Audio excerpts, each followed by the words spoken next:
es vienkārši centos iedvesmot cilvēkus, piecelties kājās un būt drosmīgiem un runāt pretī.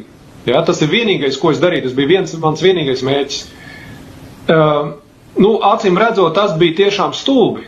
Es no šodienas diemžēl, man tas ir jāatzīst.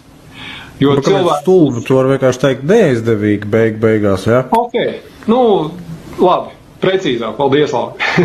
Tas ir precīzāk kā to. Bet tāpat laikā, es saprotu, ka šobrīd tā situācija, ir, pilnīgi diezgan bēdīgi, ja, teiksim, ne tikai Latvijā, bet patiesībā visā pasaulē. Un vienīgais, kas var mūs glābt, ir kaut kāds brīnums.